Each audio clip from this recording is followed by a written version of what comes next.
Good afternoon, everybody. We're going to be starting in about 5 minutes, so you can go and get some water, or I think there's coffee. I definitely need coffee. I'm still sleeping. And washrooms are just around the hall, right over here. I think that's all I need to tell you right now. When we do start, I'll ask you to please put your cell phones on silent, but I will ask that again in 5 minutes. Thank you.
Ladies and gentlemen, if you can find a chair, we are going to begin in a minute.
Good afternoon, everybody. If you please take your seat, we're going to be starting.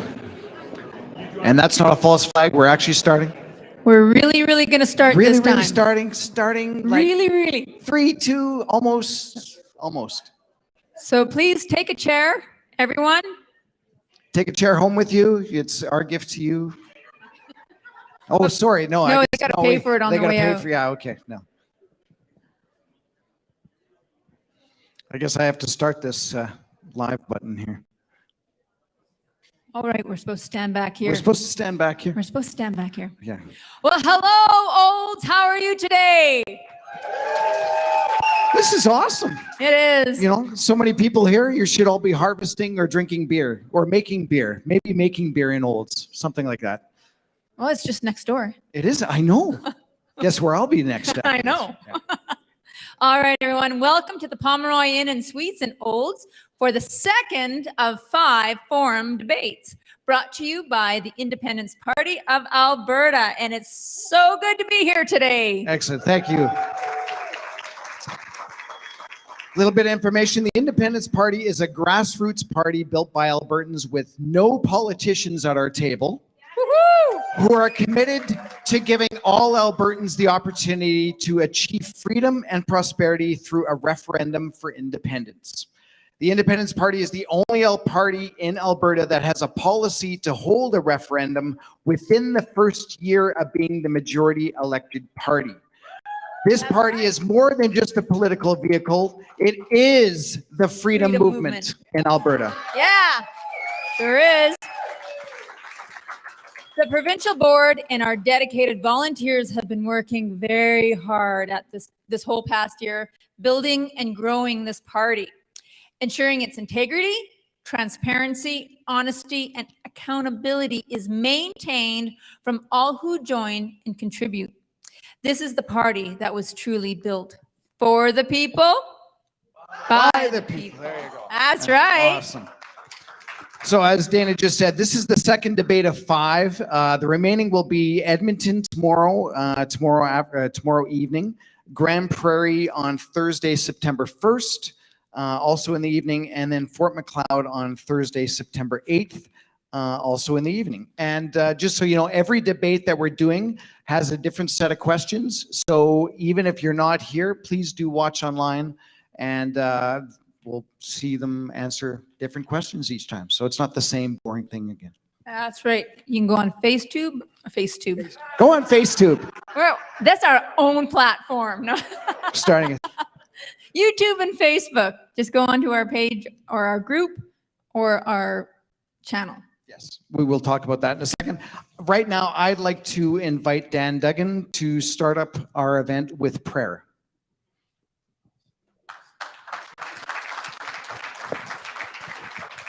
All right. So, Father God, we thank you for today. We thank you for everything that you've given us. And thank you, Lord, that this is a place of unity. This is a place of freedom. And it is in your word, it says, where the Spirit of the Lord is, there is freedom. And so we welcome your presence in this place today. And we welcome the dialogue, the questions, the answers that are going to be given. And Lord, just keep everybody protected and safe in this place today. And we praise you and thank you. In Jesus' name, amen. Thank you very much.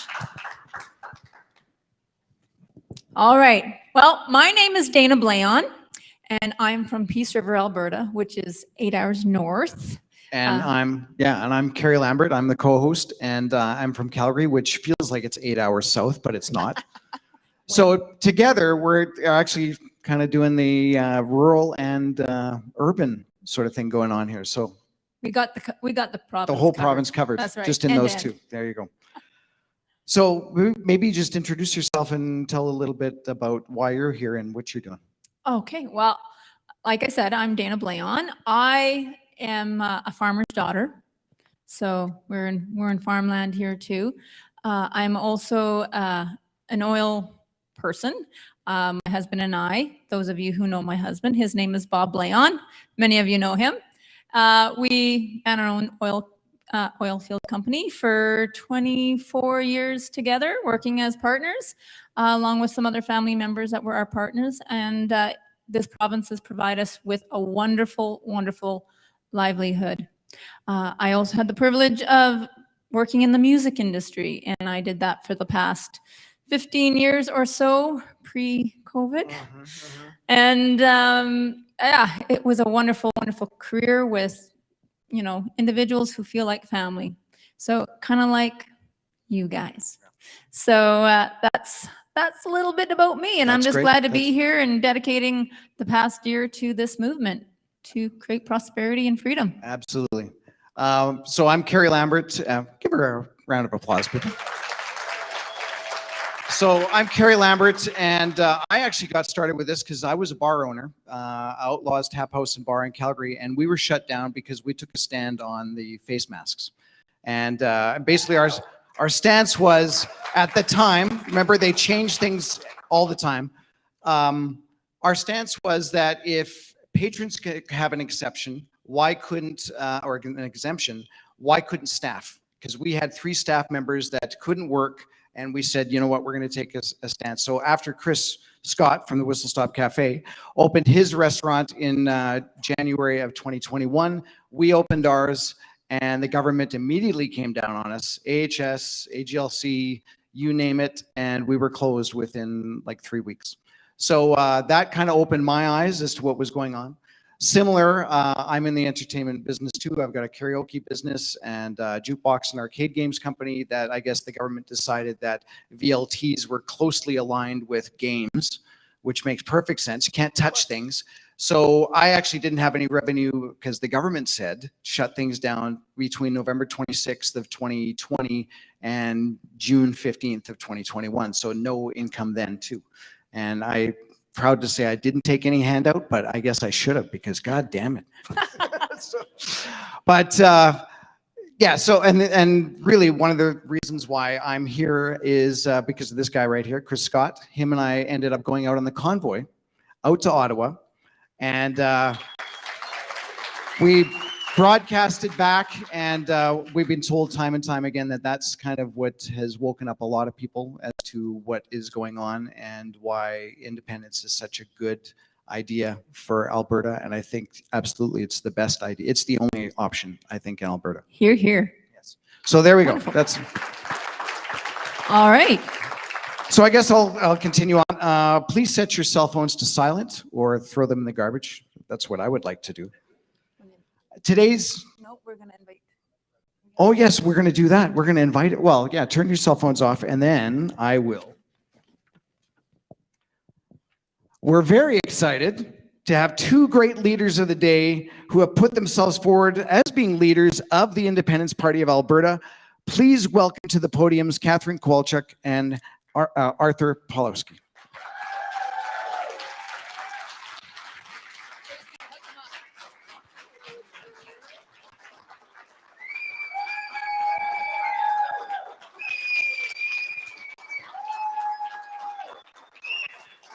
Dana's just going to connect up their microphones. So while they're doing that, I'll tell you a little bit about how today's program is going to consist of, or what the format's going to be. We will give each candidate 5 minutes for an introduction and an opening statement, and we will raise a white card when you have 15 seconds left, and then a red card. Pastor Art, are you listening? A red card when you are done talking or when you have to quit talking. We will then have a 30-minute question and answer session of 3 or 4 predetermined questions. And we ask the candidates to please keep responses to 2 minutes each and the opportunity for a rebuttal or comments to 2 minutes maximum each. So we'll start and go there and then back and then there again. So that'll be the format. Our second set of questions will also be 30 minutes of questions and answers with questions chosen from any of the following: from the Leadership Contest Committee, either the TIP membership or written questions from the audience. So I know, where's my comment about that? If the audience has a question and they would like to ask that to the candidates, we request that you write your question on a piece of paper provided probably at the Independence Party table, or by Peter. By Peter. All the way from Peace River, people. Yay, Peter. And after we're done that, then we will close with a 5-minute closing remarks by each candidate, and we're hoping to be done by midnight tonight. Oh, we will definitely be done by midnight tonight. I will be done by midnight I know, tonight. by 5 p.m. is kind of what we're looking for. Okay, where are we? All right. It's a well-oiled machine, people. It is, it is. So, we have at our table over here, you will see that beautiful banner on the wall, which, just so you know, it's for sale. We have some banners for you to go and put along your fence lines or your decks to hang off your balconies, just so we can start sharing the message, making people recognize that we are here. Hear us roar, right? There you Hey, go. Dana, how much are those banners? Those banners, we have two sizes, one that's 4 feet and one that's 6 feet. The 4-foot one is $50, the 6-foot one is $75. So, and all the funds go to help create more advertisement for the Independence Party. So we have those in merch, and we will be getting more merch in the future here. We also will accept some donations there for the party or for either candidate. We can arrange to donate to their campaigns. We also have memberships for sale. Imagine that. It's a great thing to have. It's important. Everybody needs a membership. Who has a member? I'm not going to point out who doesn't have one, but who has a membership? Who has a membership? There you go. That's a what I beautiful wanna see. thing. That's what It I wanna is a see. beautiful Yeah. thing. And it's so important to get a membership and to get your family members, husbands, wives, uncles, grandpas, Children. children. Because that's the way we have a voice. If we have a voice, we are heard and we are united, and we want to grow this movement, and that's part of it. We also have our Facebook page, AB Independence on Facebook, and also AB Independence on YouTube. And we also have a group, and I believe the streaming is on the group page On Facebook, yes. on If Facebook. you look for the Independence Party, I'm sure you'll find it. And if you are not joined, just join. They will accept you, and bada bing, bada boom, you are part of it, and you can stream. So, and one more thing we'd like to do is thank our volunteers. Absolutely, because Yes, big this could round not of happen applause. unless we had volunteers. It Because is, I'm not the one that's going to set up all those chairs. So no. and it is essential to have volunteers, and we would really like to reach out to you if you'd like to get involved. We have a job for you. I guarantee you, whatever your skill may be, we got a job for you, because it takes many hands to make light work, correct? So please come join us. We'd love for you to participate and help grow the movement. You're going to be making history. Absolutely, yes. So I guess we're going to start with the introductions.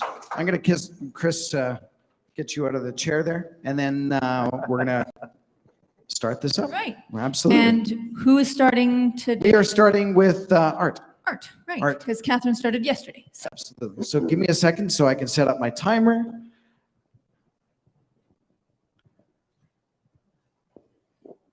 And you can now begin. You with your timer and that evil red.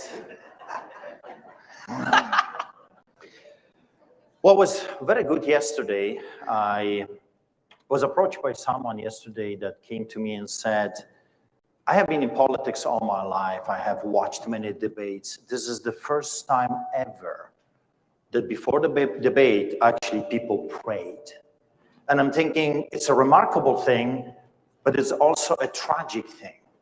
And I'm thinking to myself, and I can't help it, I'll repeat myself from yesterday, if they were liberals here or NDPs, they would probably drop dead right away, just because they would be forced to participate in a prayer. That's how far we have fallen from the foundation, from the history of this country. Why is this important to me? Because I grew up behind the Iron Curtain. I grew up under the boots of the Soviets, and over there was the government that was telling you how you are allowed to live your life, and the government was telling you what you can believe in. The government was telling you that they are gods and you are slaves. And whatever they say was the law. Is that not what we have seen in the past 3 years? Every time Hincha would come on television, it was automatically a law. Every time Traitor Kenny would come on television, it was automatically a law. I've seen this movie before. You see, I grew up in a country like this,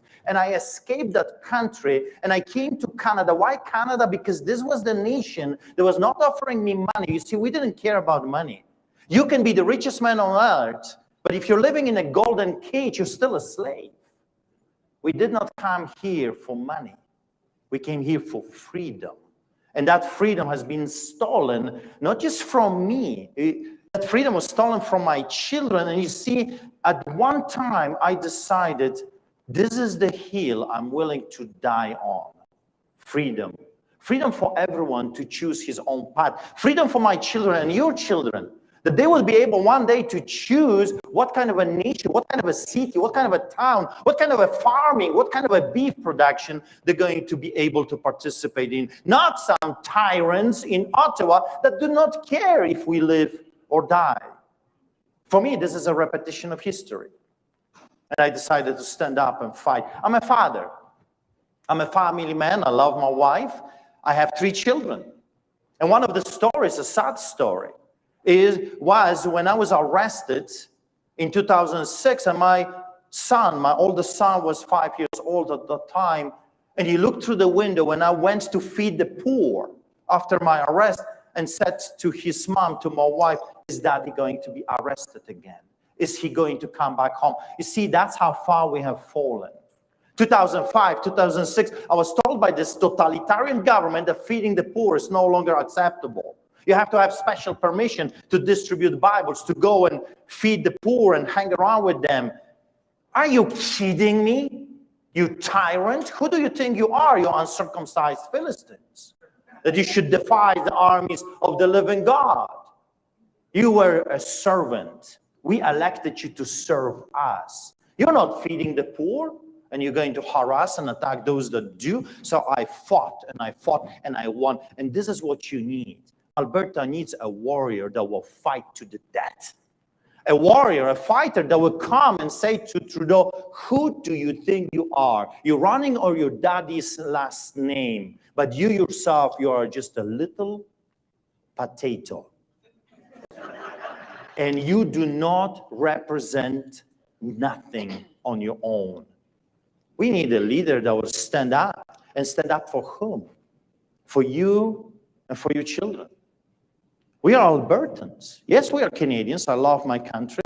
I love Alberta. But we are Albertans. Here we are deciding how our children, or what kind of a future our children are going to have.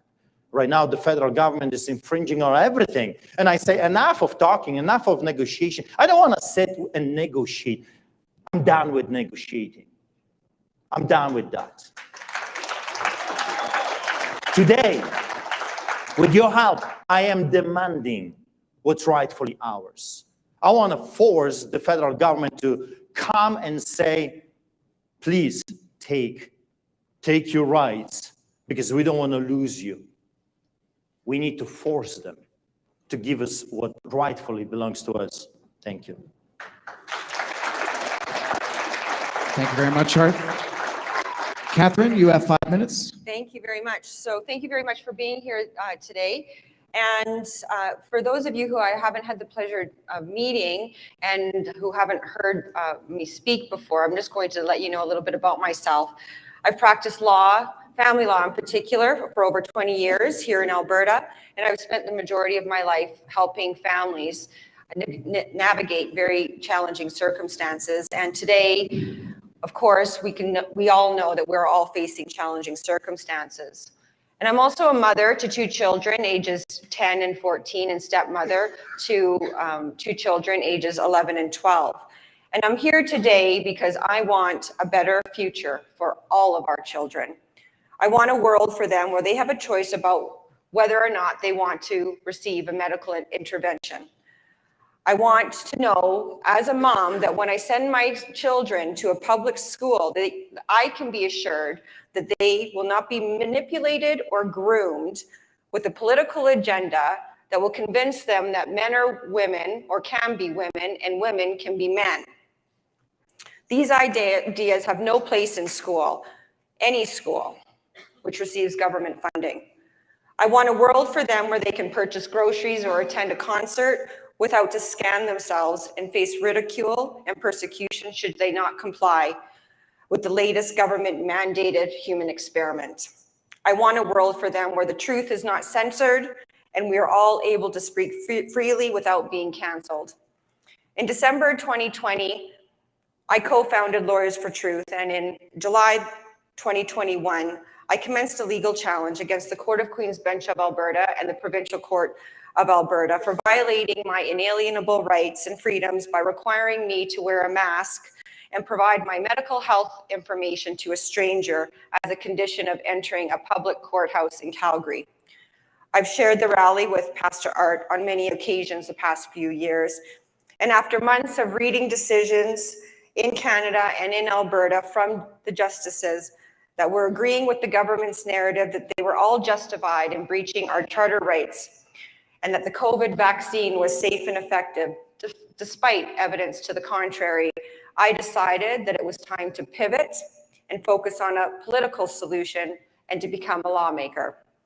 I have not always been the supporter of independence. Quite frankly, I never gave it much of a thought until about 8 months ago when I learned that by holding a referendum on independence, Alberta would draw its line in the sand and we could finally gain some leverage with Ottawa to get a better deal within Confederation. I've been speaking for 8 months about that. Despite decades of Ottawa ignoring Ottawa and implementing policies and regulations designed only to weaken Alberta and Albertans, and as a result of the new attacks on Albertans' rights and freedoms by Ottawa and other legacy parties, including the UCP and the NDP, it is now necessary for Alberta to chart a new course and make a different political choice. A choice that is not about right or left, but rather a choice that is based in truth, values, and ethics. The Canadian Charter and the Alberta Bill of Rights both acknowledge in their preambles that we are founded upon principles that recognize the supremacy of God and the rule of law.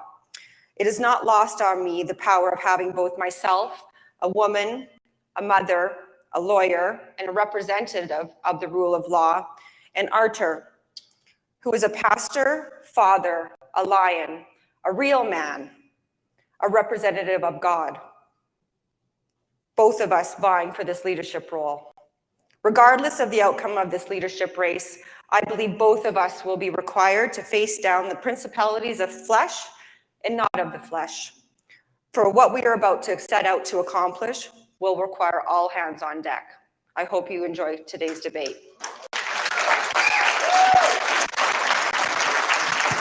Thank you, Catherine. So now we're going to start the questions. We have some predetermined questions. So the first one will be answered by Arthur. So over the past 2.5 years, many public service frontline workers have been silenced by upper management bureaucrats when they have voiced concerns or feedback to improve the level of service they bring for Albertans. For example, doctors, nurses, teachers, etc. Question: as the Premier, how will you ensure they have adequate support for feedback or input? Well, first of all, I want to say they were betrayed by their unions. Let's start with that. The unions, the unions were supposed to protect them from any form of abuse or coming from government or from other sources, but they did not. You see, the level of betrayal starts from the top and goes all the way down.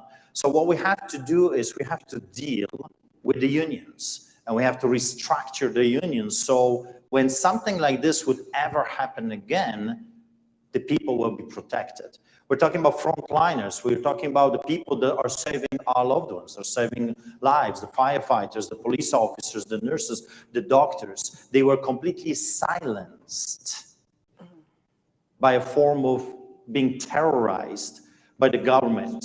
If you will not follow the narrative of the government, we're going to take your license away. We're going to take your job away. We're going to take your pension away. That's unacceptable in any democratic society.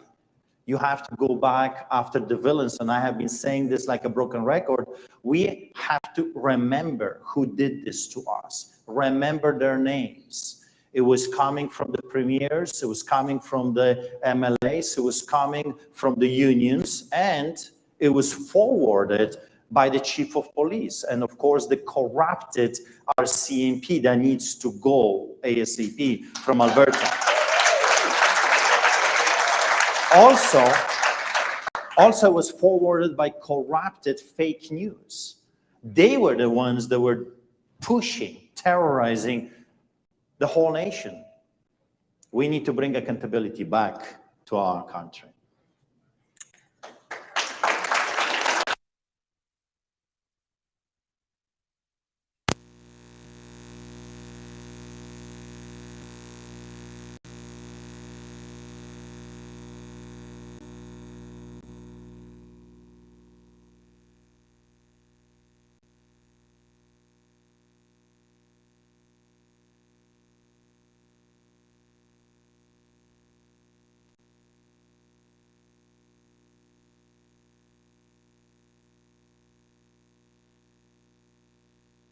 Where we're suggesting that these people, the elected officials, and that a board be created to hold people accountable with annual reviews. And this is something that should also apply for those people in this upper management that seem to believe that they're immune from any scrutiny and from being held accountable.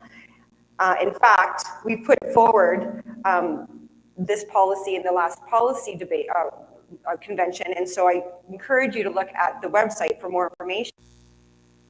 Back to a situation where we hire people based on merit and not on cronyism, et cetera, in the government. I also believe that it's time that we have some whistleblower legislation introduced in this.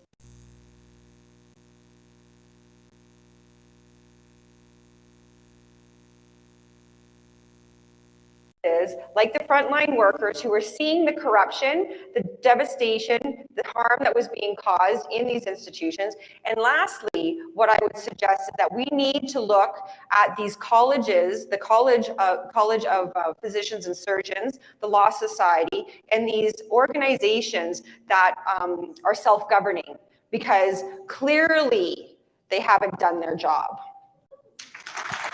Thank you, Catherine. I would just add that we have to sever the World Health Organization. No more tyranny coming from outside. Yeah.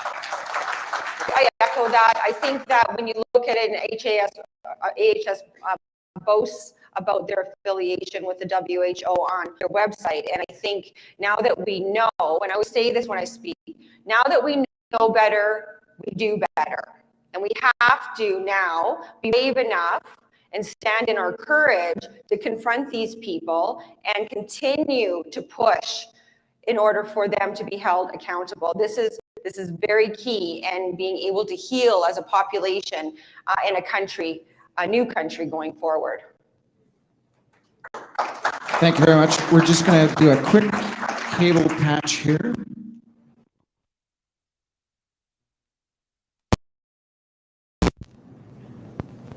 There we go. I'll get Dana to ask the next question. Okay. So there is a growing sense of support for a referendum on independence in Saskatchewan and northern BC. Isn't it fun? I know. Where's our RT here, man? Okay, check 1, 2. All right. So I'll start again. There is a growing sense of support for a referendum on independence in Saskatchewan and northern BC.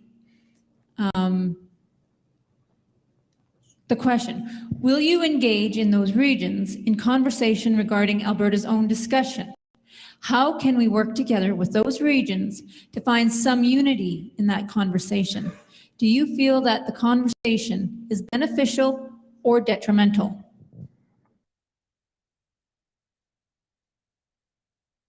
Well, yes, of course, I think we need to have conversations with these regions. And I believe that it's only by us individuals coming together and unifying that we are going to have hope in defeating these evil globalists and elites from trying to destroy our way of life.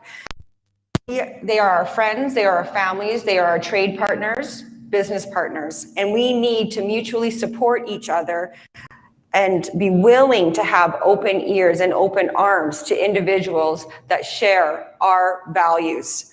So, indeed, I believe this conversation is beneficial and it's quite necessary, because when we are successful with the referendum on independence and when we leave Canada, we are going to need to have these alliances with these other parts of Canada, and the US included, and we are going to need to foster these relationships because we are going to need to support them as well in their endeavors. Thank you. Archer? Well, I would say to you, more BC, less Ottawa. More Manitoba, less Ottawa. But we have to focus on Alberta first. I mean, how do you eat an elephant? One piece at a time. So we can have those unrealistic at this moment, views or things that we can achieve. But I'll say to you, let's start here in our own city, in our own province, because we have huge problems. Alberta first, we got to focus on Alberta. And here is what I believe is going to happen when other provinces and territories are going to see our success, because I'll tell you, if we do this the right way, we will succeed. Alberta has the potential of becoming a North American Saudi Arabia.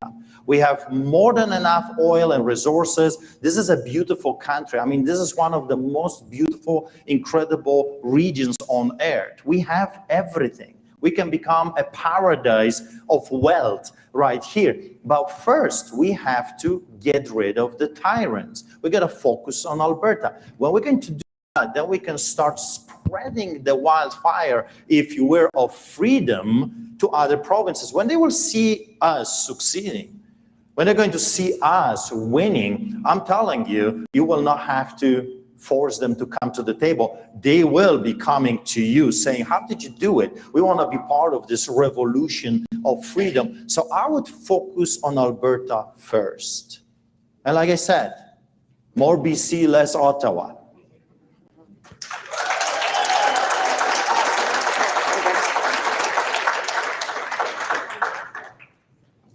Do you have any other moment? You got 2 more minutes because Catherine just, are you good? I think she's good. I I think she's good. we're We'll good. just continue on with these other questions. All righty. So this one's to Art. Alberta's independence has been criticized because it's a landlocked province. Question: how can you reassure the agricultural industry that an independent Alberta won't hurt them or their livelihoods by being a landlocked province? My goodness, those people that are saying this, they have never been in Europe. You've got so many countries in Europe that don't have access to water, and yet they prosper. Switzerland. I mean, do I need to say more? That's not the problem. And by the way, we have amazing neighbors. We got Montana right there. I say, let's work with our neighbors. Let's work with our older brothers. We have done it for hundreds of years, and we were highly prosperous and successful. We cannot keep jabbing at our neighbors. And as a pastor, as a Christian, I'll tell you that do unto a neighbor as you would do unto yourself. So we have to restore that relationship. We have to work together. And even if Ottawa was saying, no, we're not going to cooperate, I'll say, fine, okay, be blessed on your own, and we're going to partner with other nations. And if British Columbia will say, no, we're not going to allow you to go to our territory, we'll go through Montana. And I'm telling you, Americans will gladly work with us. I wouldn't worry about that at all. I mean, Alberta is a gem. This is a Saudi Arabia of North America. If we have power, we're going to turn this land into such a prosperous region that people will be begging us to do business with them. They're not going to say, I don't want to have anything to do with you. No, they will be coming and they will be saying, I want to do business with you. We're going to create a model like this country have not seen for a very long time. You see, what is independence? Look at this. Prosperity, freedom, opportunity, that has been taken away from us and our children as well. This needs to stop. Thank you, Arthur. Catherine? Well, I agree with Arthur. And, we have to utilize and foster the relationship with the United States. That makes the most sense for Alberta, given that we border the United States. And so, of course, we are going to be developing those relationships. But, I want to talk about something a little bit different with respect to where we are from this point of view of what we're accepting as a society. And we need to, I think, rethink how we view things, in particular, whether or not we are going to continue to pretend that this climate change hoax is still a thing and that it's influencing our agricultural industries, our oil and gas industries. And we have to decide whether or not we are going to continue to implement policies, and I suggest we don't, to ensure that we are successful, prosperous, and that we create the abundance in Alberta. And, just as what was said yesterday, I believe, people will be attracted to Alberta because we are going to be and have the spirit of freedom and the spirit of this new way of life and the spirit of standing in truth. And so when we have that as a nation, people will be drawn to Alberta. And I believe that we will be able to create those relationships with other countries in addition to the United States that will want to work with us and will want to work against the globalists and push them to make sure that they're working with a country like Alberta. Thank you, Catherine. I'm gonna tighten that question just a little bit too. It was about the agricultural industry. So I'd also like to know your comments about what's happening with the nitrogen fertilizer and the farmers. Well, this is a global agenda to control people or societies, if you will, by limiting the food sources. I mean, we have seen this in history so many times. I don't have to mention Stalinism and what he did by murdering millions, tens of millions of his own people by controlling the food. This whole idea is to control and to block people from prosperity. I mean, that's what it is. They want to control every aspect. When during the 2.5 years of this craziness, this tyranny, this lie, Walmarts, Safeways, IKEAs, Costco's were prospering. They are big organizations. They're part of the deal. They're part of the elites. They're the pharaohs. You're the slaves. But the shops across the street were shut down. It didn't make any sense unless you know the game. And the game is to limit food supply, because when you do that, you control the society, you control a nation. That's what they're doing. This whole thing is a hoax. It's a big, fat lie.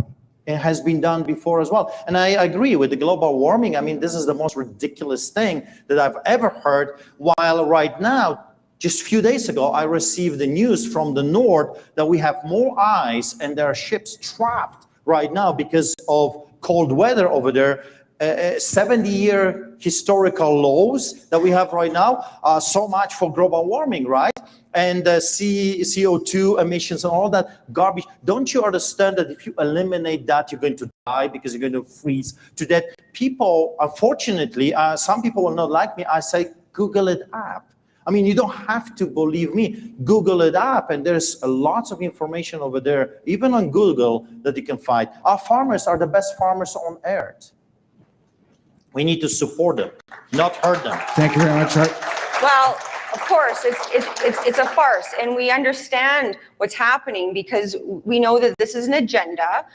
it's a regime change, and we are now, Canada is being regime changed, and we are going to, be ushered into a one world order, new order. And this is actually the true problem. It's not about climate change, and it's about controlling us as citizens to do whatever these globalists want us to do. So again, these people want to destroy us, but it's not just these people that want to destroy us. It's Ottawa that is going along with it. And you know what? Stephen Harper ushered this in with the Paris Climate Accord. And so this is what the problem is, and this is what's problem with these legacy parties that haven't been honest with Canadians. And so where Alberta is going to thrive, I believe, is that we can beat this, because we can lead this revolution, and this is how we do it. We change the zeitgeist of our community. We have to be transparent, and we have to expose the lies that these governments have spun in imposing this agenda on us. And so this one world order is not going to come to Alberta, okay? We have been treated as slaves, and subjects, not citizens, among other things. So we are going to have to level up as this new country, and we will have to be transparent and tell the truth. And I know that through that, we will be divinely guided, and we will defeat this globalist agenda. Thank you, Catherine. Let me just. Did you want to add something? I know we're. I just want to talk about beef just a little bit. I know the majority of people here are beef eaters, just like me. Especially AAA Alberta, it's the best on earth. Our industries has been attacked. Agriculture, beef, farmers, right? Why? They have said that publicly, that they want you to eat worms, and they don't want you to eat beef. Why? And I'm not going to sound like a Polish politician or a pastor even, because beef are farting too much. And I'm thinking to myself, what about the trillions of crickets? They do not produce anything. And we are replacing one food source with another, except we are murdering our own industry. There is a plan, there is an agenda. And I hope that people see that. There is an agenda to destroy the middle class in Alberta, not just Alberta, to destroy our industry, because our industry keeps us prosperous, free, and not dependent on those devils in Ottawa. Catherine, do you want one more minute against that? Want to speak one more towards that? Well, I agree. I mean, I was reading an article to my daughter the other day about how there's gonna, they boil larvae and they create a butter-like substance and they bake with it. I mean, there's a reason behind getting humanity off of beef and meat products and into crickets. And it has to do with the way our bodies function as human beings. Not all of us are going to be able to survive that, because it won't provide the nutritional value that we require as human beings. So this, we need to be able to recognize as a society that there is evil that exists in this world. And these people, this agenda is being spun at us from multiple levels: the food industry, the pharmaceutical industry, weather. I mean, and this information is readily available for people who have the eyes to see and the ears to hear.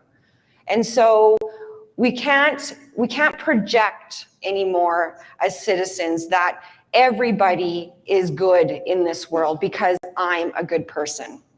It's not good enough anymore, because there's too many factors that are pointing to the exact same scenario where we are all suffering. Inflation is at an all-time high.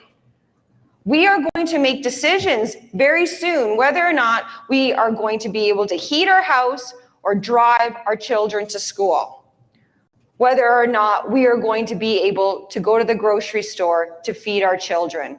So we don't have any more time. in my opinion, we need to take action now. And so that's why it's so critical for us all to get involved in this movement.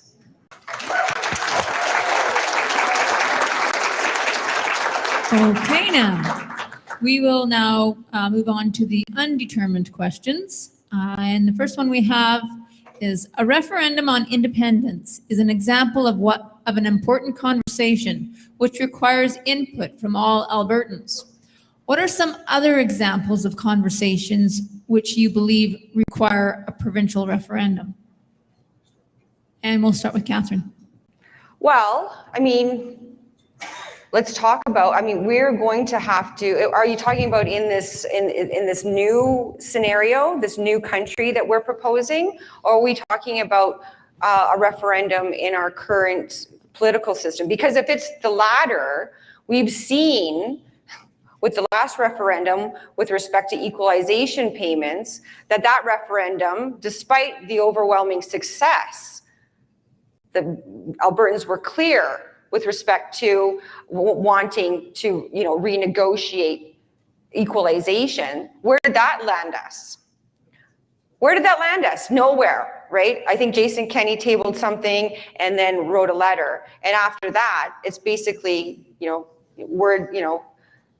gone off and we won't hear anything probably about it until we win the next election. So I believe we need to engage the population. We need to inspire Albertans to want to get involved in decision making. How many people can say honestly that they want to have a voice at the table? Okay. A couple of hands went out. How many people are in this room? Because responsibility, for that to occur, we need to engage everybody to become and want to be more responsible and want to participate. How many people do I know, truth be told, that don't want, actually, a good friend of mine, about all of this nonsense with COVID. She says to me, Catherine, I don't care. And that is tragic for me. And so I think we need to spend our time re-engaging with people so that they do care, so that they do get involved and that they do participate, and that we can, as a community of individuals, come together. I was red card. Arthur? Is that the first red card? I think that was the first red card. Thank God. Now we're 2-2. Yeah, we're 2-2. Again, I don't feel so bad. Education. I mean, we need a referendum on education. What are we teaching our children in school? Are we teaching them history, or we are indoctrinating them? Because let me suggest something to you, that so far what I have seen, I have 3 children in school. They're being indoctrinated if they're in a public school. I took them off the public school so they would not be indoctrinated. Healthcare. We need to have a say in healthcare. Only public, or we can allow private. If you can afford it, wouldn't you prefer to have a private means to save your life if the lineup is 20 years? Mm-hmm. Common sense. We should be a country that allows people to make their own choices, not a nanny government that is telling you, we don't have enough nurses, we don't have enough doctors, so please die. Can you do it quickly? This is what we have been seeing for the past 3 years. They were deciding, bureaucrats were deciding if your loved ones can live or die, and how they are going to live and how they're going to die. That makes me sick, absolutely sick. Because as a pastor, I deal with tragedy on a regular basis. People come to me and say, I've lost my father, I lost my grandma. I couldn't even see them. They died alone in depression. They just give up on their lives because of whom? Of the government, the bureaucrats that should protect our lives. We should have a say in education. We should have a say in healthcare. We should have a say in every aspect of life that affects us and our children.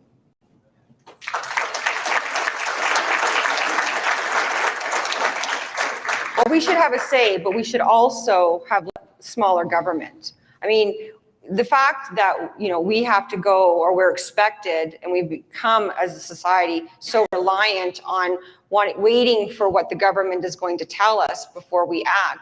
We need smaller government, and we need it out of our lives. We do want to be left alone. We want to be left alone to create the education for our children that we want them to learn. We want them to thrive by learning skills that actually make a difference in their life. Not what they're being told now, and in a school system where they're actually advocating erasing history because it hurts somebody's feelings. So, I agree. We do need more say in that, but we also need less government. We need less regulations. We are regulated to death. We need less licenses. We need less fees. Every time you turn around, there's a fee or a regulation or a license to live your life. That has to end.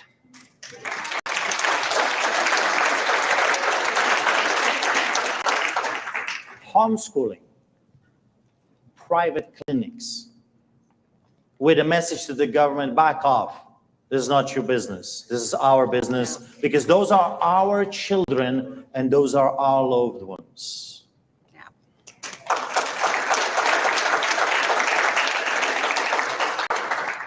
So the first of many questions from the floor, and we all know that the federal government is basically trying to take away our guns. And now that they've prohibited us from importing guns. So the question is, do you have a plan to protect legal firearm owners? Pastor. Not only guns, I mean, this is straight from the playbook, How to Become a Tyrant. I mean, it's so obvious. Disarm your population in order to subdue, or if you will, enslave your population. We've seen this before, and not that long ago. So I just don't want to be stuck with guns. All our property rights, because guns are our property. Back off. Look what happened in High River. Those people had no rights to do what they did, and they, just because they were wearing a uniform, which now is a disgrace, they just entered private property and they stole our private property. That's what I have seen during the Soviet era. That's what I have seen or remembered being told by my grandparents. That's what the Nazis did. And people are asking me, why are you calling those nice police officers Gestapo and Nazi? Well, because they act like Nazis. Stop acting like Nazis. I'll stop calling you Nazis.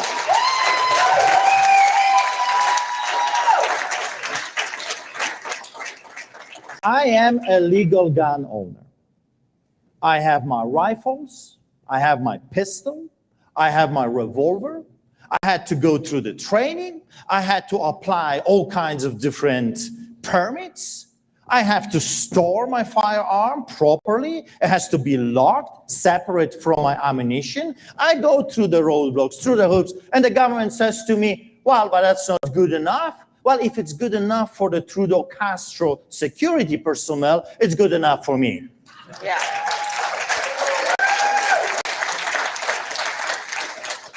Catherine? Yeah, they think, the current governments think that we're all, a bunch of morons. Like, we know what's happening right now. And the fact that Justin Trudeau did this recent maneuver by restricting or suspending gun sales by executive order, I mean, that's repugnant in a democracy. And every sitting MLA that allowed that to happen, or MP that allowed that to happen, needs to also be held accountable. You see, in the new Alberta, there will be provisions in the Constitution to ensure that people have the right to own a gun and to carry a gun. Because and you know why? Because it's for the exact reason that is occurring right now. That is why that provision was put into the American Constitution. It was to protect us from our governments. And so we need to be very concerned about this next step, because it's in the playbook, as Art has said.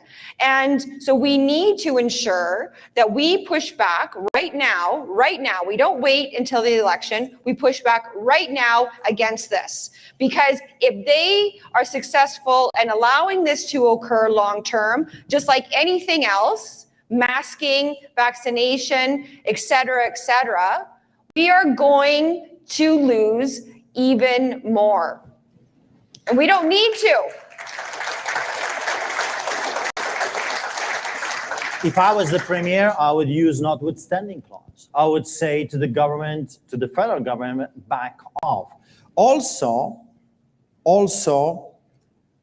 people are asking what will happen if the federal government will decide to invade or to come. Well, we're going to have our own police force that will protect us, that will be accountable to the government and to the people that elected that government, not to someone that is thousands of miles away, that doesn't care, is vacationing more than he's actually working.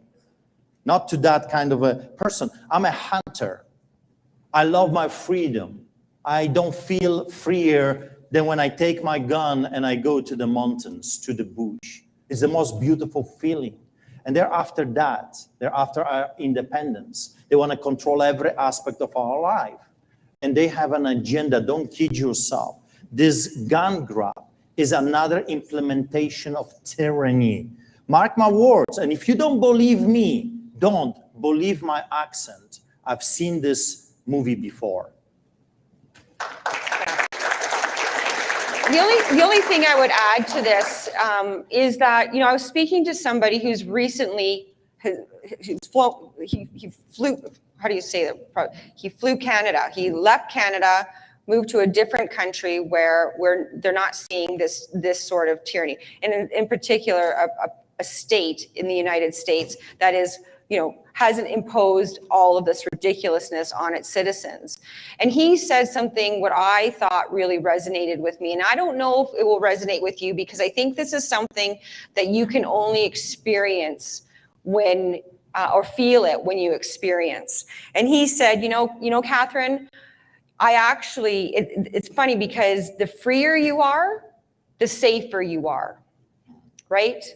And I think that makes a lot of sense, because he was saying to me, I don't have to worry about the government imposing this rule. I don't have to worry about the government coming into my home and into my business. I don't have to worry about receiving healthcare because I can pay for it and it's going to be the best healthcare ever, right? Because they have options. They have options of choice. And so that is the world.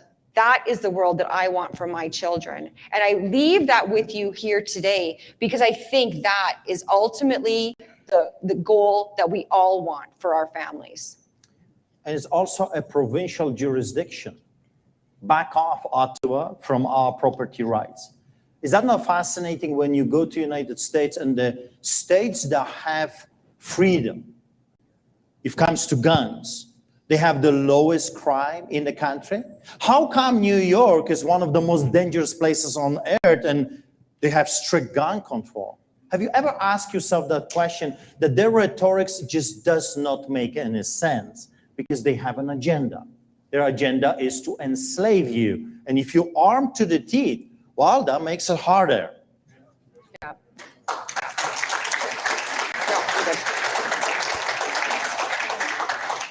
All right. So when the Independence Party becomes a majority government, how will you as a leader hold Premier Jason Kenney, Tyler Shandro, Dina Hinshaw, and all of the other individuals accountable for the mandates that they've imposed and how they've hurt Albertans? Well, I've said on multiple occasions that I think we do need to have an independent inquiry. I mean, we know what we've seen and by their actions, right? But we need to get to really to the bottom of it and to do our due diligence and to do an investigation with respect to what exactly happened with this COVID tyranny and all that. And then we have to hold them accountable. That is very key in all of this, both civilly and criminally. They are not going to get some sort of deal and flee off to Argentina, okay? They are going to stay here and they are going to face the music, because we are not going to be able to heal as a country, heal as a new nation without holding these people accountable. And even if we don't become a new nation, this is something that I believe is quite necessary. And in fact, my petition in May of 2020 that I sent to all MPs and all MLAs across Canada I called for this public inquiry immediately, because I knew as soon as there was a coordinated message with respect to COVID-19, I knew that there was something fishy. And I also knew that the government didn't do what they were supposed to do, which was to have this debated in the House of Commons and in all legislatures across Canada. And what they didn't do was a cost-benefit analysis. And what they didn't do was speak to the experts. And what they didn't do was verify whether or not there was a pandemic to even begin with. And so we need to hold them accountable by understanding the depths of the depravity of what they put us through.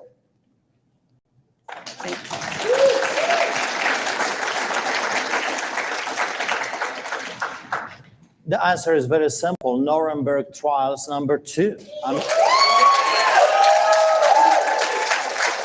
Why Nuremberg was so successful? Because it was a symbol.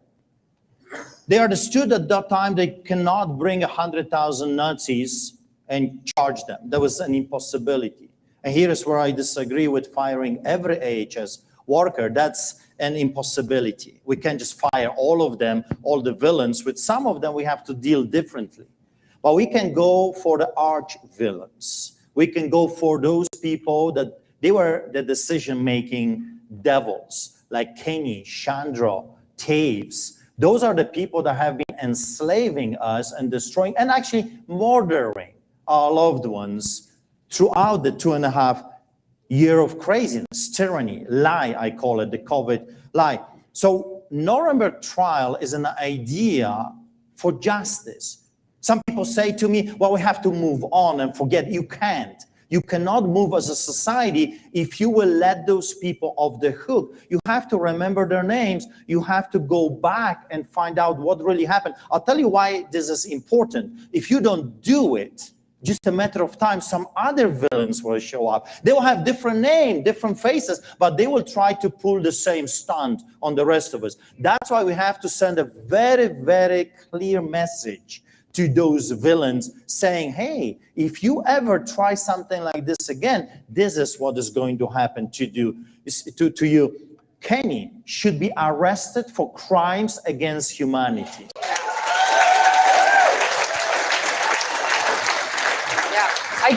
The Minister of Justice, Madhu, or the so-called Minister of Justice, Chandra, right now. I mean, what a joke, what a mockery of justice. They all should be charged for treason.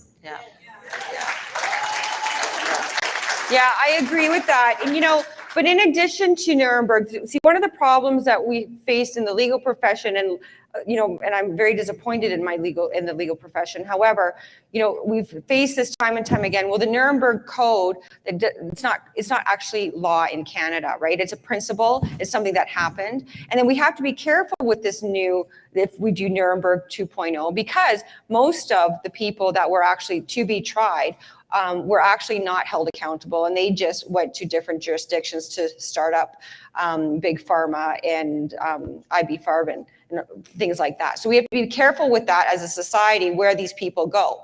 So, but we also have to make sure that those principles in the Nuremberg Code, that people will not be coerced and you need to have consent, that needs to be built into our Constitution, because many people have argued that it's not applicable in Canadian law right now. And so that's problematic, and that's not being used in terms of a valid or an acceptable argument to many judges right now. So we have to be careful with that, and we have to ensure that those principles of informed consent, etc., that they find their way into the Constitution and into our laws in Alberta right now, so that this can truly never happen again. If comes to the villains running away, I would say only this. Well, less snakes in the grass in Alberta. If Ottawa wants them, you know what? I'll buy them ticket.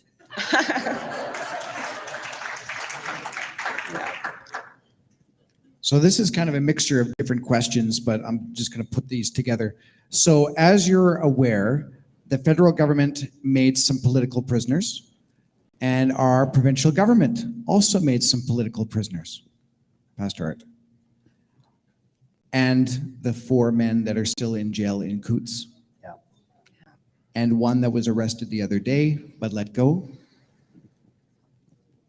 So this question is to you, Pastor Art. What would you do to prevent this sort of thing happening in the future with political prisoners? Accountability, electing judges, having our own police force that actually listens to Albertans, not to Ottawa, not to the tyrants in Ottawa. Also, we have to vindicate those people. Let's say if we had the power right now, all of those individuals, including myself, I'm still facing 4 trials, and I'm the first Canadian ever to be charged with terrorism for my speech in Coutts. Can you imagine? I have been charged under the interfering with the infrastructure under the Defense Act.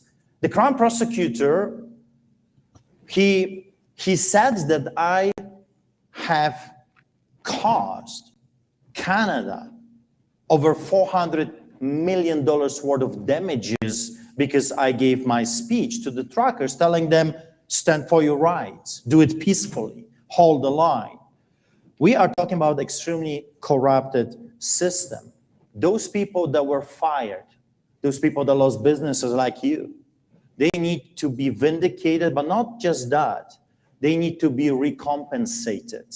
For every, like my wife said, for every minute they kept you like a dog in a cage, they should pay $1. And there was a lot of minutes that they spent in metal cages, on concrete floors, in psych ward, in max spot. And we're talking about Canada. We're not talking about Soviet Russia. We're not talking about North Korea. We're not talking about China. Those boys are rotting in prison right now because of our provincial government. They're coming and telling you that, oh, we cannot interfere with the ongoing investigation. We cannot interfere with the court proceedings. That's a lie. And you can attest to this. Government official, a premier can pardon them right now or say, no, this is not in the best interest of Albertans. Yeah. There's absolutely no will with our political elite structure right now to actually do anything. And what happened to Pastor Art and what has been happening to him for decades is absolutely repugnant in democratic society. And so, but the thing is we need to ensure that not only are they compensated, but they're properly compensated, and that this sort of malicious prosecution has to end, because what it does for people and for families is that it causes a stress, and it causes an extreme financial burden that really never truly gets compensated for, even if you get awarded costs in a court case, right? Because the stress and the toll that it has on a vet, not to mention loss of income, loss of opportunity, all of these things. So we need to make sure that we are helping these people. But at the same time, we have really good laws already on the books, but we don't have good people enforcing the law. Right? And so we need to weed out those people that, the injustice rooks, the injustice germains. We need to root these people out. And with elected judges, for instance, we will be able to hold them accountable. That's right. Because these people have clearly become these political activists that do not have our interests. And I see this in family law as well. Many people, many days I spend in court with family law clients where the justice is absolutely annoyed with the fact that he or she has to be there. It's actually disgusting. Thank you. Pastor? Every ticket thrown out. Yes. Every business that suffered. And I remember 2020, 2021, we were losing in the province of Alberta 10 to 15 businesses a day. That's what they've done. That's what they've done to our economy. That's what they have done to our loved ones. Those businesses should be recompensated. The people that are in prison set free with huge recompensation for their suffering, for the tyranny that was implemented by those wannabe tyrants. Every person that was subjected, every officer should be re-educated if it comes to constitutional rights and charter and rights of freedoms. The Minister of Justice should be held into account, both of them, Madhu and Chandra right now. And what an irony, the very man that shut down your business, the very man that invaded our church, the very man that put me in prison was a good Nazi because he, as a Minister of Health, now received a ministerial, the highest ministerial. He is now a Minister of Justice. He is the very one that is continuing this persecution and prosecution in the province of Alberta. Chandra, is that not the case? That's your boss. This man that calls himself a Minister of Justice has total disregard to the system, to the checks and balances, to justice. It's a mockery. I can't argue with that.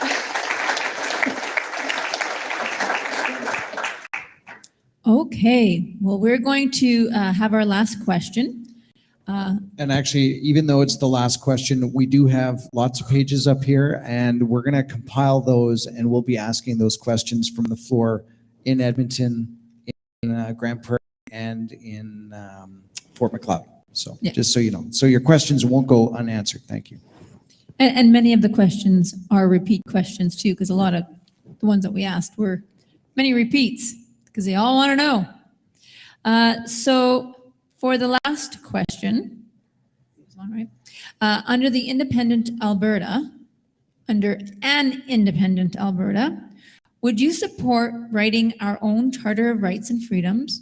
Who would you include to consult on those, what it would look like, and what would be one non-negotiable right that you must be included in this document? Who's first? That would be you. Well, that's a really interesting question. I think we need to, of course, we need to look at constitutional lawyers for their advice in terms of how this might happen. But government doesn't give us our rights. We get them from God. And so this notion that the Charter of Rights and Freedoms or the Alberta Bill of Rights has carved out these things that purport to give us these innumerable grounds that allow us to do certain things is something that we need as a society to consider. I can tell you that we need to have in whatever document does result in the new Alberta, or even going forward when we're going through the legislation, ensuring that it doesn't, the legislation falls in line with principles that recognize the supremacy of God. We need to ensure that Section 1 of the Charter is something like that is eliminated from the Charter, because Section 1 of the Charter allowed for the government to come in and breach those rights that we have, right? So we need to make sure that any new document doesn't allow the government to come between what we have as inalienable rights from God and what they proclaim our rights to be. But they're all really important. And I can't just pick one, but freedom of speech comes probably at the top of my list, because if we don't have that freedom to say what we want, as we are experiencing now, there are massive consequences that we as a society are going to face. Oh, I was red card again.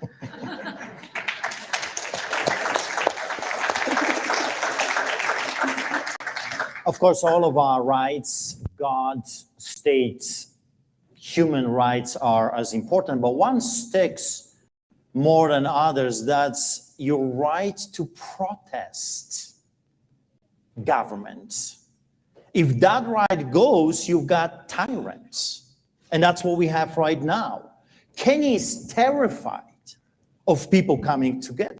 That's why he shut down Milk River. That's why he shut down and arrested the boys. And that's why he charged me with terrorism, because what I was doing, I was encouraging people or giving them hope to stand up for that right, a right to protest tyrannical government. So I would say at this moment, this is a must. When you see a government official doing something wrong, evil against you and your family, you should rally 10,000 people and tell him what you think about it. I mean, that's your right. When that right goes, they're silencing you. They're putting you in isolation. And I've tried that, believe me. When this craziness, this lie came, I emailed every minister, every MLA. I sent an email to the mayor, and I was pleading when they wanted to shut down our soup kitchen. I reasoned with them. This doesn't make any sense. You're shutting down shelters. What do you think those 15, 20,000 homeless people are going to do roaming the streets of our cities without necessities of life? They're going to turn to crime. Feed them. No one would even reply to me. So what are our options? Rally 10,000 people and go and tell them what we think about their tyranny, telling them we're going to replace you. And the sooner the better. You're not fit to do this job. Yeah. And you know, another thing, we're going to have to, and immediately upon forming government, we have to look at these so-called human rights tribunals that have been set up all over the place that have, you know, when you file a complaint with the Human Rights Tribunal in Alberta, it takes years to wind through the system. But they're actually, you know, they've carved out within these enumerated grounds that they claim that are our only rights, at least in Alberta. So, because if you look at the Alberta human rights legislation, it's very narrow what you fit into. So that's why, you know, a medical or physical disability, when we tried as lawyers to fit, you know, the medical interventions and the no masking within the confines of those narrowly provided rights that we have, that was a problem because they were able to finagle their way out of it. And they were also able to finagle their way out of it because of Section 1 and because there was a justifiable emergency, apparently. And so, you know, we have to, with Lawyers for Truth, it was always do not comply. It was always do not comply at all. Don't go to the grocery store with a mask. Don't do any of what they're asking us to do. Because when you participate in the lie, you're condoning the behavior.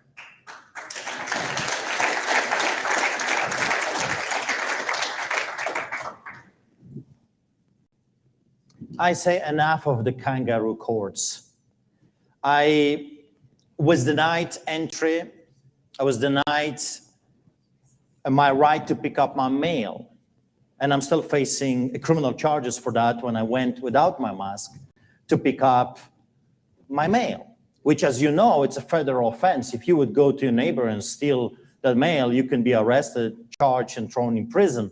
But I was denied service and they refused to give me my mail. So what I did, I called the police and they said, listen, there's a theft going on. They refuse to give me my mail. It's a federal offense. So police showed up, retrieved my mail, and the next day I was charged criminally for trespassing, not wearing a muzzle, and disturbing peace, criminal charges, which I'm facing to this day. So what I did, I went to the system, which is completely broken, And I filed a human rights complaint to the kangaroo court, just to prove my point that those people do not care about our charter rights and freedoms, our constitution. And I was right. They said, well, it was not justifiable. And they kicked that out. You have no protection whatsoever. So I think there is a better document that we can craft. We actually have it, the Bill of Rights. Our own Bill of Rights, Alberta Bill of Rights. We can also craft, with the help of lawyers, we can craft our own constitution that will protect Albertans from the tyranny of Ottawa. We can do that. We can have our independence. What is independence? If not freedom to live your life as you see fit, to be free to make your own decisions. You're adults, and you can make those decisions for your children, because they are your children, not through those children.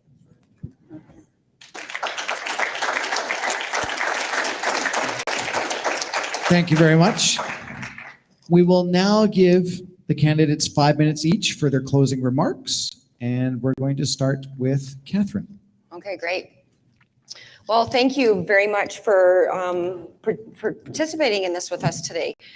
You know, as a lawyer, when all of this, the last 2 years was unfolding, and at the very beginning of it, a lot of people were calling Lawyers for Truth, and they were asking us to help, and understandably so, right? And what I witnessed when I was, as the year and a half progressed, was that we actually weren't going to get any sort of immediate relief through the courts. Not that the courts are the fastest, swiftest way to get relief anyway, but as the decisions started rolling out, it was clear that they were on the side of the government and prepared to take what was called judicial notice and give the governments the benefit of the doubt that what they were saying to us as citizens was correct, right?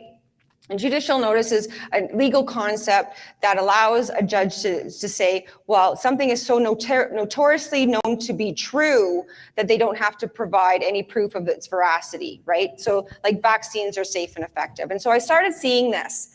And then the Law Society got involved with this. The Law Society implemented its own masking and vaccination policy. The courts were doing this.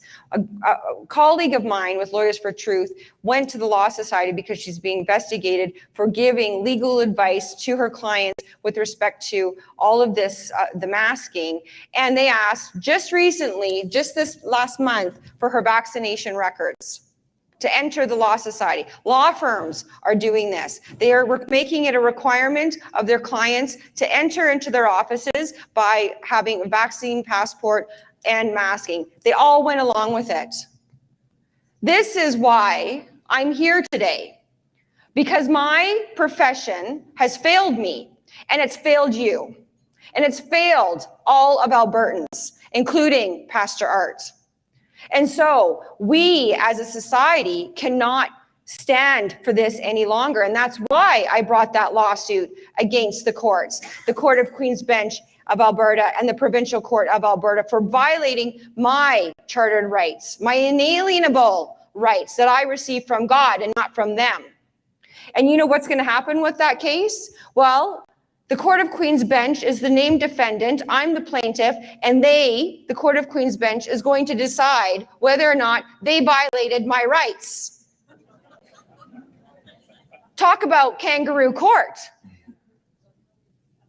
So your decision in this leadership race is going to be very challenging, I suspect, right? Because we have two people here who have demonstrated without a doubt that they are capable and that I am capable in order to fight against the tyranny of the government, which is the thing that we need to focus our attention on right now. And so if you have the desire for a change, if you can see that the people that have been abusing us, our governments who have been abusing us for at least 2 years and likely longer, if you can see that, then it's time for us to stop the insanity of thinking that they are going to be able, they are going to fix this problem, that they will all of a sudden have a divine epiphany and change their ways. Because I've been told in a meeting with a UCP leadership candidate, Todd Lowen, when he announced that he was running for leadership, that the board of the UCP is not going to change. Jason Kenney, Stephen Harper are going to remain behind the scenes, notwithstanding. And we see this right now because Jason Kenney isn't even he hasn't even stepped down as leader. We, Albertans, I didn't because I don't have a UCP membership. The UCP party members voted him out and he's still there. So when are we as a society going to believe people for what they do? Not what they say, for what they do. And so,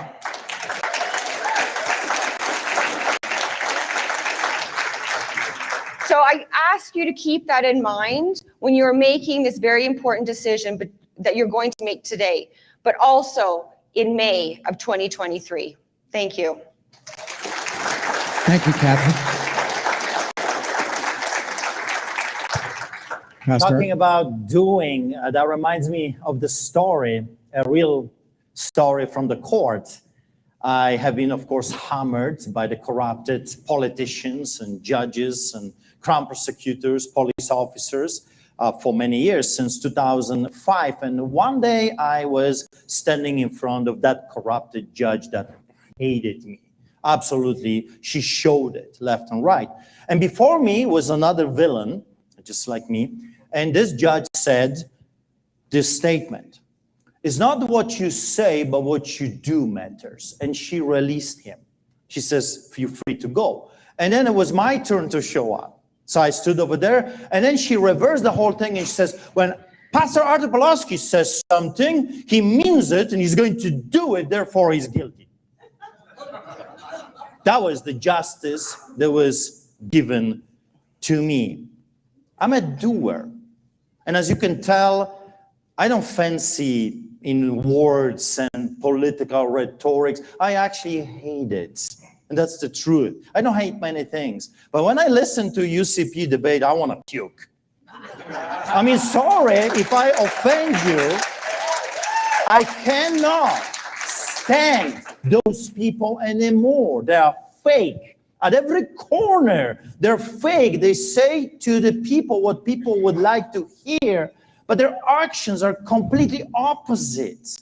We're talking about tapes. The very men that arrested us and partied in a Sky Palace hypocrisy. And he wants to be your leader so he can implement more tyranny on you. But by the way, he stands for your rights and freedoms.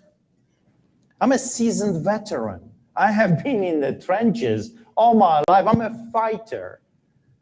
Give me an enemy. I have a hard time with this debate. I'm sorry.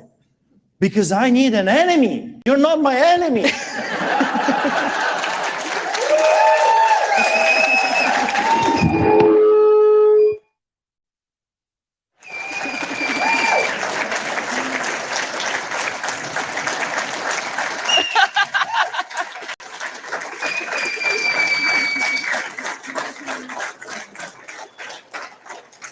Ain't that the truth? I am not accustomed to this.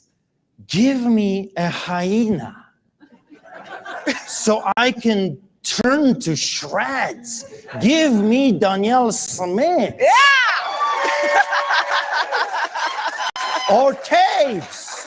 Or Kenny. Give me a villain so I can face it with a head-on collision and tell them to their face what you are thinking and feeling. It's about time for someone to stand up and tell them to their face, you are wicked, evil tyrant. Go to Ottawa. Get out. Also, some people do not know I was a builder. Believe it or not, I built many houses. And I built some houses in Calgary as well. I was a businessman. I actually had many businesses before I became a pastor. I was very successful. I was a multimillionaire. I had 7 houses. I walked away from all of that to feed the poor. You may think that I'm crazy, and I've heard that many times. I've been called wars, of course. But you know what? I love people. I have been feeding homeless people since 1999, and I will feed Albertans if needs be. If it comes to abortion, I want to throw this in. People say to me, well, it's better to murder that baby than to burden the society with an unwanted child. I say to you, give them to me. I have been feeding tens of thousands of people. I'll feed another tens of thousands of people. I'll feed every child that there is. If you don't want them, give them all to me. I'll build orphanages. I've done it in Africa. I'll take care of them. I'm feeding thousands of people on a regular basis every week. Now, I'll feed thousands more.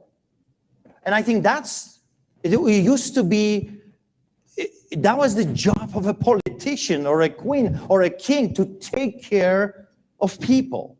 They were referring to them as mothers and fathers, if you know your history.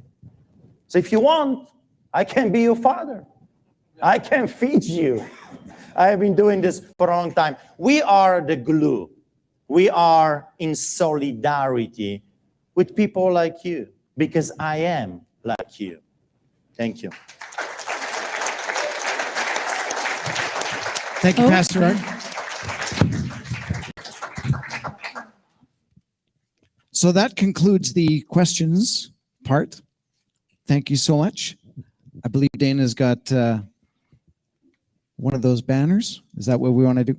Yes, we do. Okay, Do we you wanna guys do want that? to disconnect yourself? We have them all on a leash. Yeah. Got it? Just pull it out there. Press the button. There you go. All righty. We'll have you guys come here. There you go. That works. That totally works. Yeah. Totally works. Drop the Yep. mic. Drop the mic. Mic drop. There you go. Won't be the first one. Here, you can hold one end.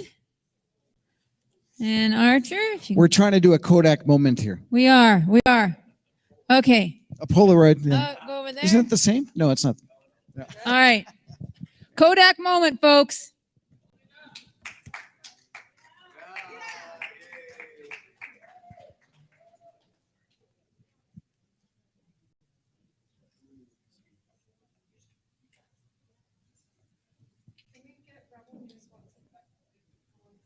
Yeah, go right ahead.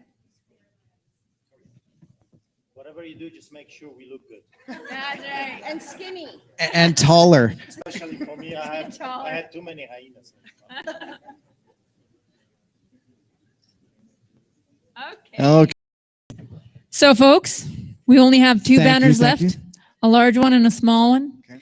The small ones are $50. The larger ones are $75. We also have Peter here Let's put that there. selling memberships. I'm gonna Get put your that there. membership today. It's very, very important. And we want to thank you, every single one of you, for coming out today and joining us and partaking and creating a new future for Alberta's answer, the Independent Party.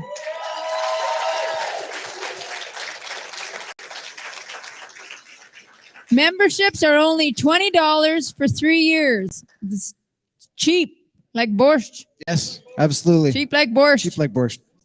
We have So We a have couple of our- things before you leave here. That's So, right. Yeah, So we have our leadership election coming up, which is why you're here. which is why you're here. Exactly.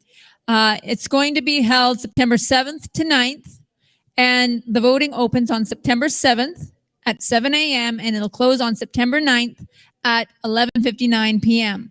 Now it'll all be online through Elections Buddy, I believe, and to link the vote, it'll be sent to your registered Voters,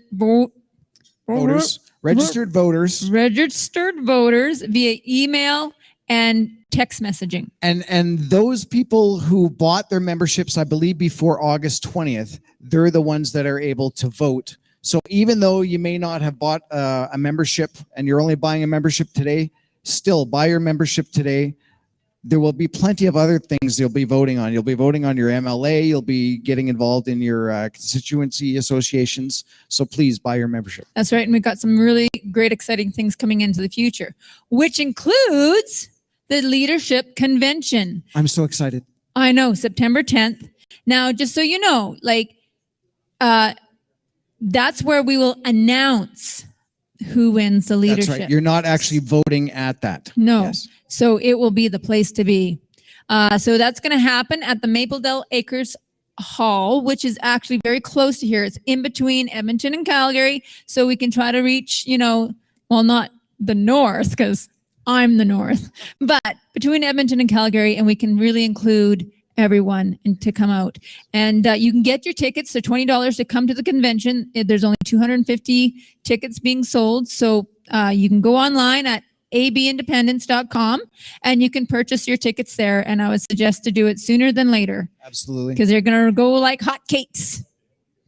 And we also have our provincial election coming in May. That's only 9 months away, folks. Just a mere 9 months away. So that's why we need to get involved. And that's why you guys are involved. That's why you guys are here.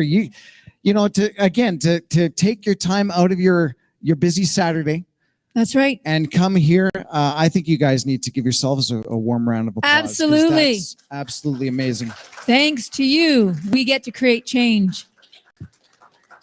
And as a metaphor for farming, we're going to say, plant the seeds for other Albertans. Let them know that you were here. Talk amongst your friends. Talk amongst your enemies as well, because they all need to know. And to think, and if you think you're not a leader, absolutely you are a leader, because you are here. You are absolutely here. You're sitting in your seats. You're watching this live online or recording it. It means that you are the true leaders in this province, and it's you who will create the change that we need in the Independence Party. So thank you very much again for coming out on a great Saturday. I hope you enjoyed the afternoon. And thank you, Carrie. Thank you, Dana. Absolutely. All right. Thank you. Have a wonderful evening. Thanks Thank for you. joining Thank us you. online too.